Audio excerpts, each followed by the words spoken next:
We are only a week away from opening day. The countdown is on. We're going to continue previewing today.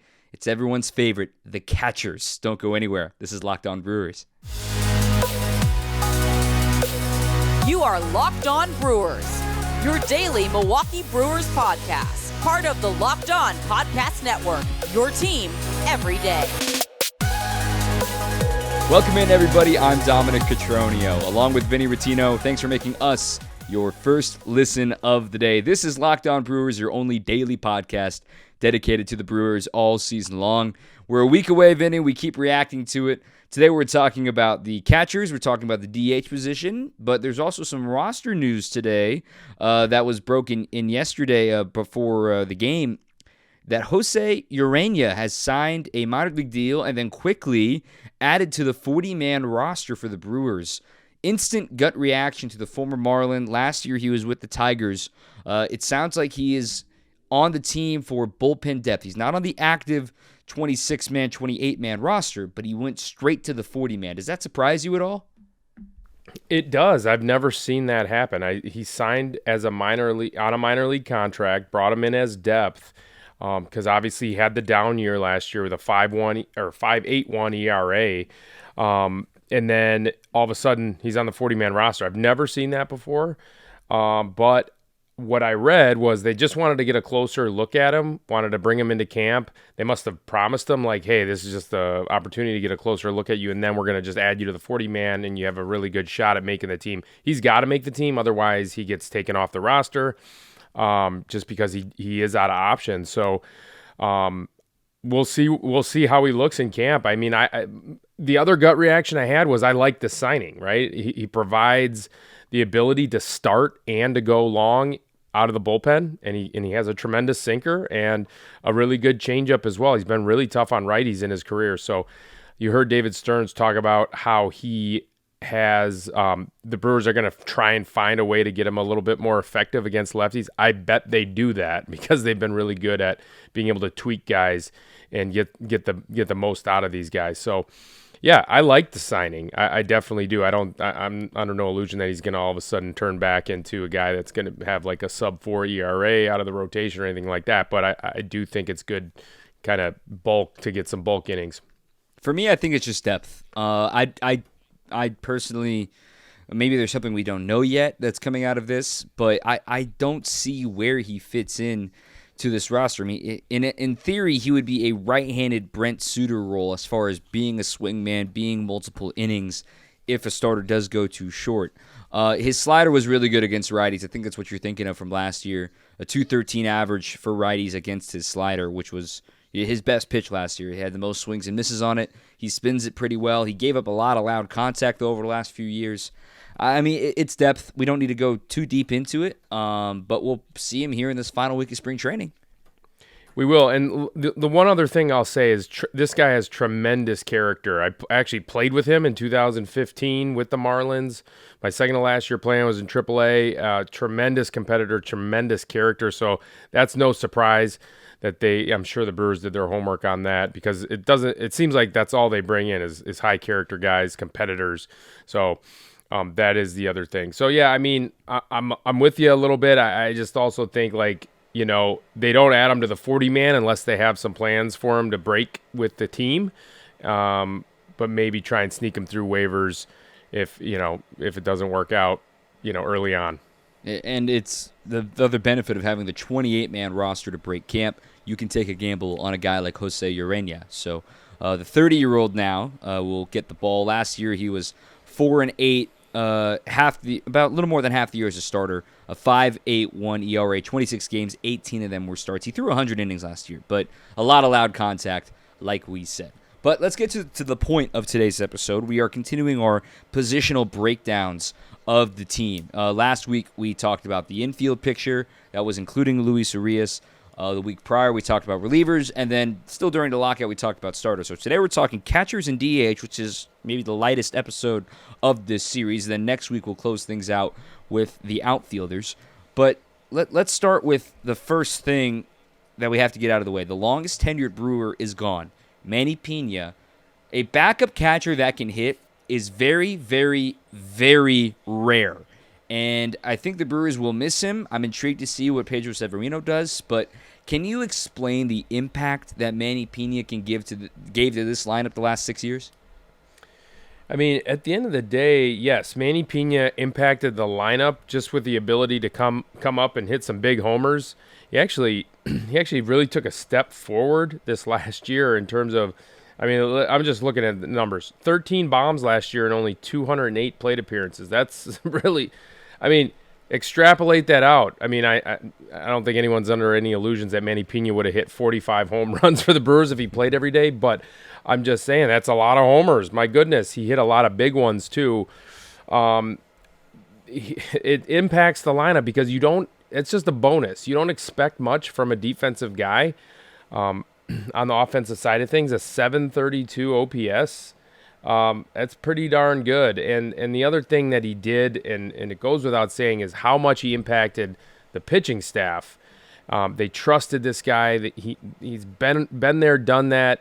It's a guy that really didn't get established in the big leagues until he was 29. 2016 with the Brewers is when he really kind of established himself. He only played 33 games that year, and then 107, 98, 76, 15, and 75. I'm just listing how many games he played from 2016 on.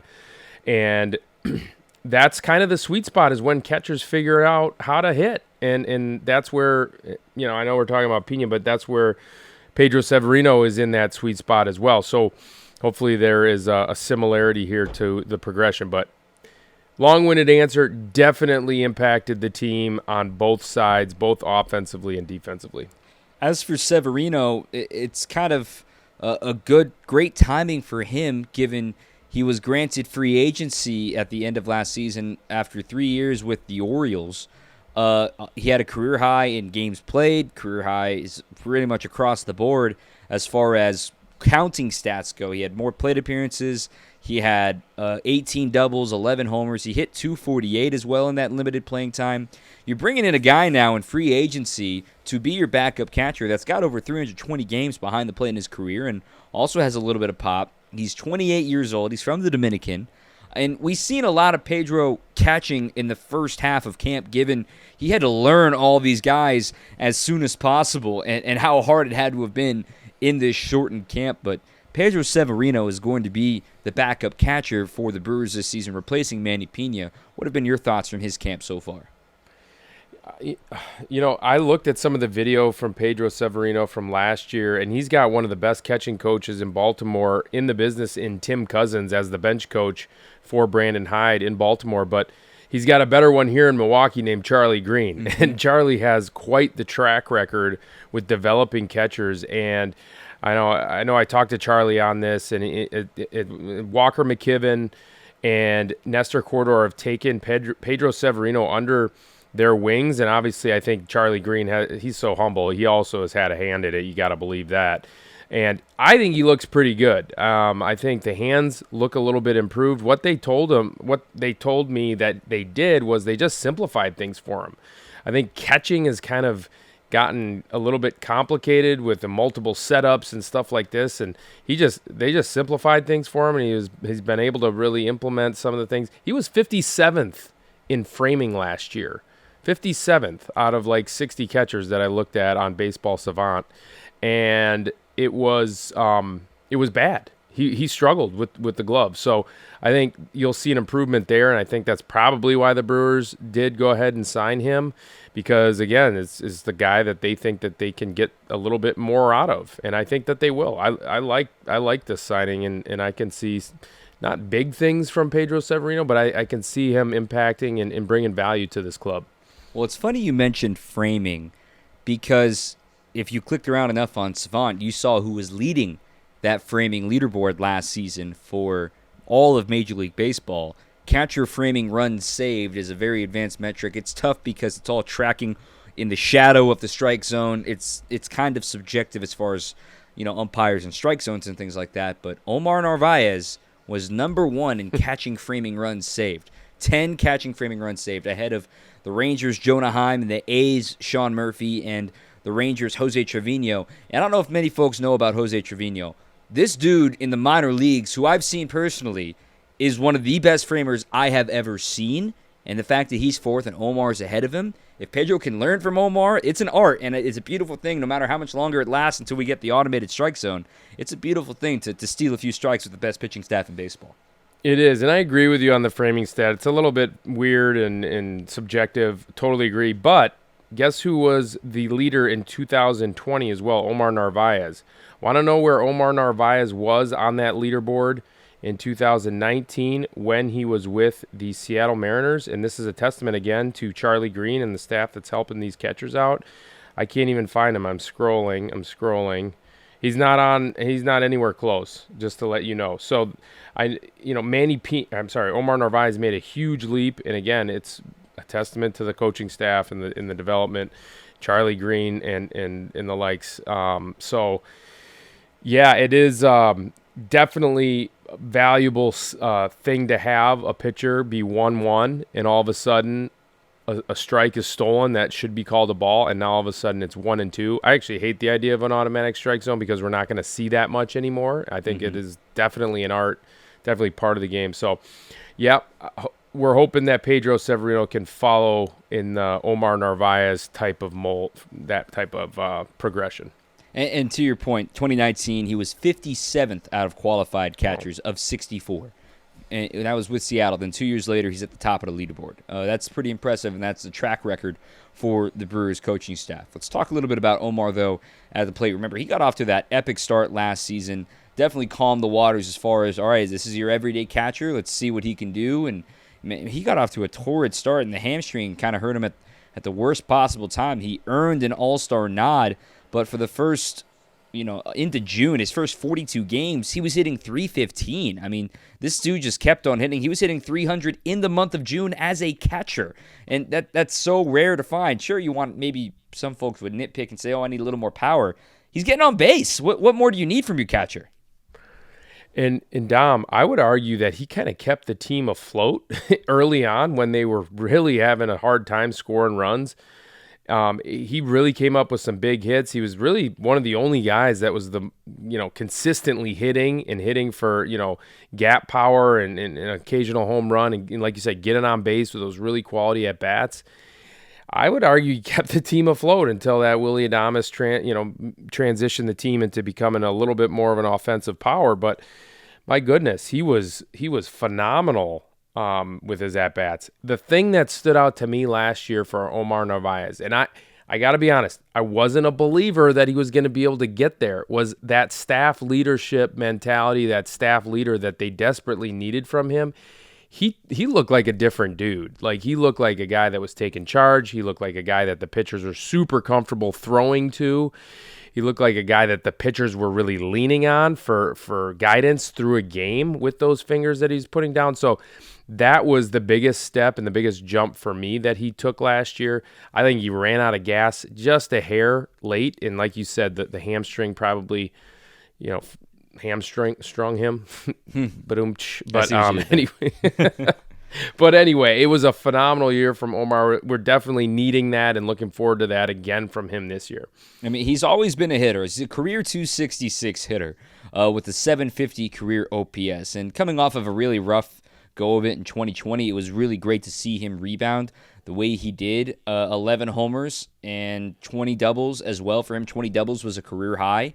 And to your point about starting the season until Willy Adames arrived, he was leading the team in hitting the day that Willy Adames arrived. He was hitting .369, also had a .979 OPS. He was one of only 3 players with an OPS over 900 on the Brewers at the time. So he certainly did keep things afloat. And I love that you talk about the leadership qualities, because when you are suddenly, behind the plate for what became the best pitching staff in baseball, and learning how to receive Corbin Burns' cutter, knowing how to stick Brandon Woodruff's high-spin fastball, understanding how to frame a Freddie Peralta slider and things like that. Yeah, there's all these little things add up to help things out. And I remember a quote from Corbin Burns saying that when Omar is able to talk to an umpire and know what my stuff does and say, hey, stick with me here, this ball is going to cut harder than you think it will.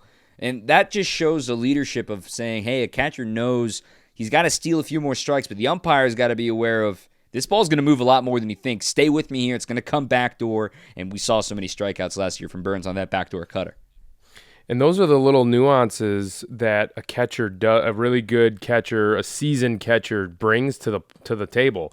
And that matters more than you think. I mean, the game is a game of inches. That's totally a cliche, but a win and a loss could be determined by one strike or by one block ball or by one, shake off, and then the pitcher has to step off, and then all of a sudden the hitter gets a little bit more comfortable.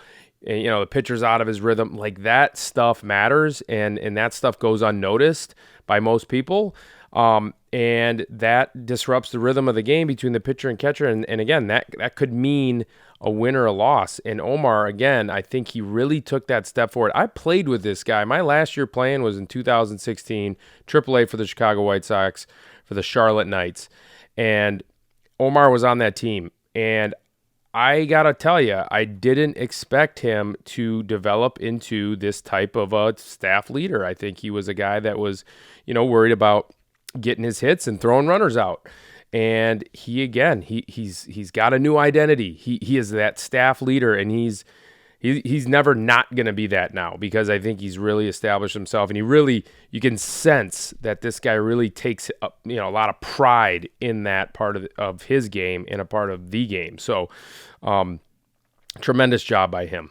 As far as catchers that had at least 400 plate appearances last season, he was 6th in all of baseball and 4th in the National League in WAR amongst catchers, only trailing some really good names. Buster Posey, Will Smith, not that Will Smith, JT Realmuto, Salvador Perez, and Sean Murphy. I mean, those are 5 all-stars right there, and Omar's among them as an all-star too. Yeah, I mean, this guy's going to get paid at the end of the day, right? Next year, after he's a free agent, he's going to get paid a lot of money because of what you just said. Hard to find guys that can hit and handle a staff, and he can do both. Yeah, so that's the catcher half of things. Really excited to see what Omar can do. They avoided arbitration. They settled for $5 million, a twofold raise for him last year. He was due 2.5 in 21. He'll make $5 million in 2022. Before we start talking about what the designated hitter could look like, let's tell you about our friends at BetOnline. Of course, college basketball has determined its top teams here for the Final Four and the national champion this weekend, and BetOnline.net is your number one source for all your betting needs and sports info. From all the latest odds, contests, and player props, you name it, they've got a ton of preseason baseball stuff up there right now because, as we all know, when the college basketball season ends, it's baseball season, baby. So BetOnline has all of these preseason player props on there, too. They got over-under for win totals, things like that. Not just basketball or baseball, too. They've got live betting and casino games on there as well. You can head to their website or use your mobile device. And you can learn more about the trends and get in on the action at BetOnline, where the game starts. I feel like we've been talking about the potential designated hitter for really the entire lockout, and then now to this point, we're a week away from it being real. The Brewers are going to play in Chicago, NL versus NL, and both teams will have a designated hitter. And it's going to be a moment of history. Here we go. Now, who's going to be the first starting designated hitter for the Brewers, or who's going to be the majority designated hitter this season for Milwaukee? What say you? Who jumps out at you first? Who's going to get the majority of at-bats at DH? Majority, not opening day? Let's start with majority and then who gets opening day, assuming it's against Kyle Hendricks. Okay.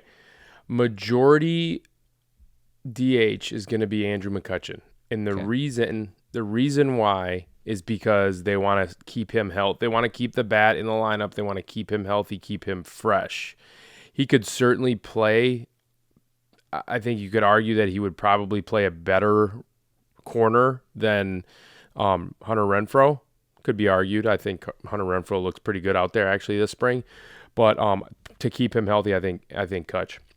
How about you? We can talk about that. Hunter Renfroe today was written by Jake Rill that Hunter Renfroe could be an emergency fill-in at first base too, which he did briefly with the Rays. But for me, I think the majority, and it's so tough because I flip-flopped on this even before asking the question between McCutchen and Hira because we can't ignore the spring that Hira has had. Mm-hmm.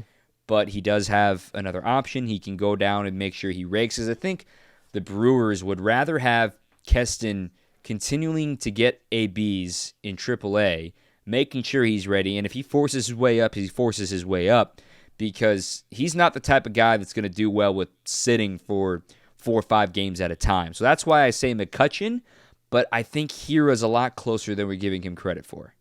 He's a close second for me. That's the other guy I was going to say. I think there's just a little bit, I guess risk is the wrong word, but like if you're a betting man and making this prediction, that's where the risk enters. I mean, Kutch is the safe bet to get the majority of these DH spots. If they didn't sign Kutch, I think Hira is your opening day DH, and he's going to get the majority of them. Especially because I do believe that this is a real change from him. And I'm not saying anything about the swing. I'm just saying about his demeanor and the way he's kind of approaching his at-bats this spring. He looks like a different dude. I think this is going to carry over into the season. But like you said, he probably needs to play every day. It's going to be very, very interesting what happens with Keston Hiura going forward once the season starts. And just for sake, assuming it's going to be Kyle Hendricks. I haven't seen anything announced. It's really between Hendricks and Marcus Stroman, you would figure, right, for the Cubs, but I imagine it would go to Hendricks.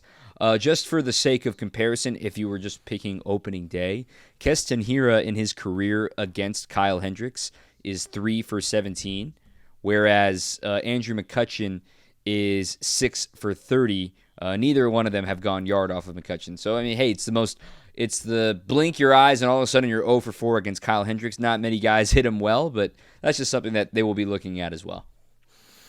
Yeah, I'm curious who would be an option, perhaps the DH from the left-handed side of the box. They don't have that option. I mean, Rowdy Tellez is going to play first base. The other guy we could talk about is if Tyrone Taylor continues to tear the cover off the ball in spring. I mean, he's going to get some DH opportunities, although he is probably a little bit more. My guess is if Tyrone Taylor's playing, he'll play left. Kane will play center, and Christian Yelich will, probably DH at that point. So I was going to get ready to say that your left-handed DH is Christian Yelich. That's a good call. Yeah. No, I do agree with that. So, I mean, this team is deep. This team has got a lot of deep options that are not just like platoon type guys or guys that, got to be the perfect matchup to play. Like, you got a bunch of guys that can step in, they can play.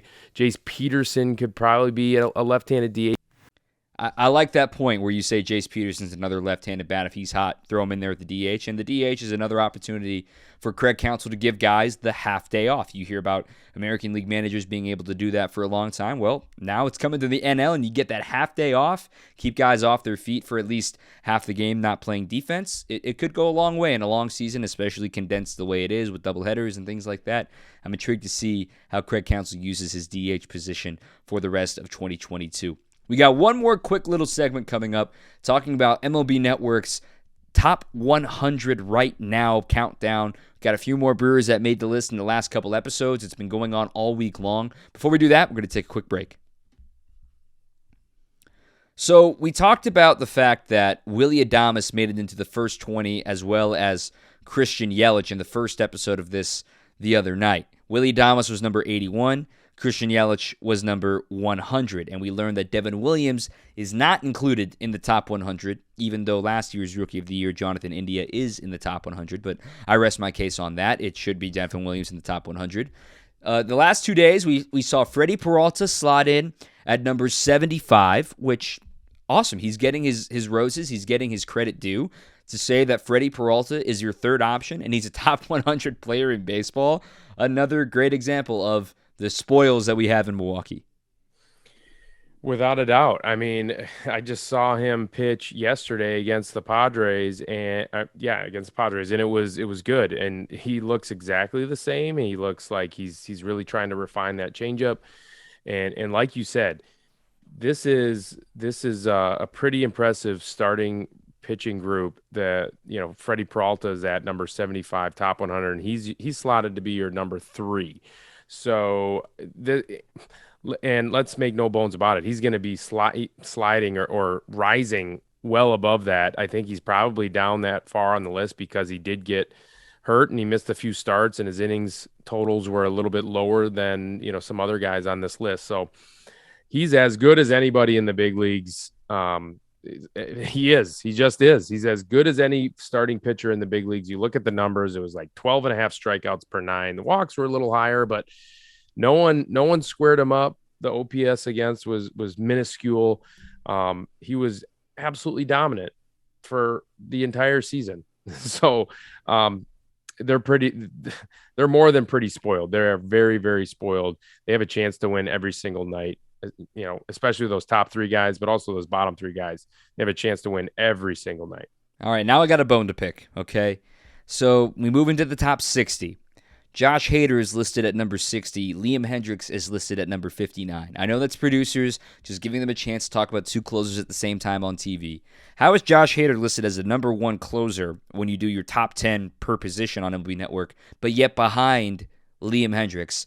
I just don't get it. I love Liam Hendriks. He's a great dude. He's a great player. But Josh Hader has a better, more successful save rate, has allowed fewer runs, and quite frankly, it doesn't make any sense. If one's going to be ahead of one in one countdown, he can't be ahead of the other in the next countdown. It just doesn't make sense. It does not make sense. And I think he's a little bit low on this list anyway.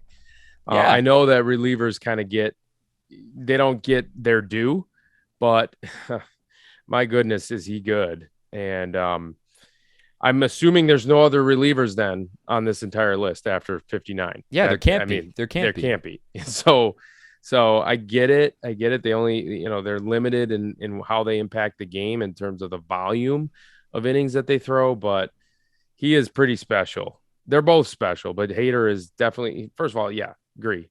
Hader should be ahead of him. I think they both should probably be up that list a little bit more even. They should certainly be side by side, but I think just flip the order. And I believe they're both top 50 players in baseball right now because there's something about those last 3 outs, man. There's something about it. To have somebody you can rely on is worth way more than 1 win for those 3 outs. How about the consistency too with Josh Hader in terms of 34 out of 35 saves he converted last year. And in the one save that he didn't convert, it was just, I forget who, Peraza just closed his eyes and hit a homer against them. I mean, that's literally what he did. And that's what, why he blew that one save. I mean, there was no other saves in question that he was going to blow. I mean, he's getting better, which is scary. So, he needs to be top 50. I agree. All right. But the whole point of this countdown is it's all made up. The points don't matter. And just to get guys like you and me to talk about it. Gives us content. I love it. No, I could talk about anything with in terms of the Brewers. I love it. I love these conversations. I love to pick some bones as well. That's a good catch by you, and maybe we should tweet something out at those MLB Network guys. All right. Well, nonetheless, we've got a lot more to get to in this final week until opening day. It's shocking. We've got tomorrow, you've got the episode, and then next week we've got more season preview stuff coming, including an NL Central roundtable that you participated in. Can you give us a quick preview of that? So I didn't participate in that yet. That'll coming be Sunday. This Sunday. Yep.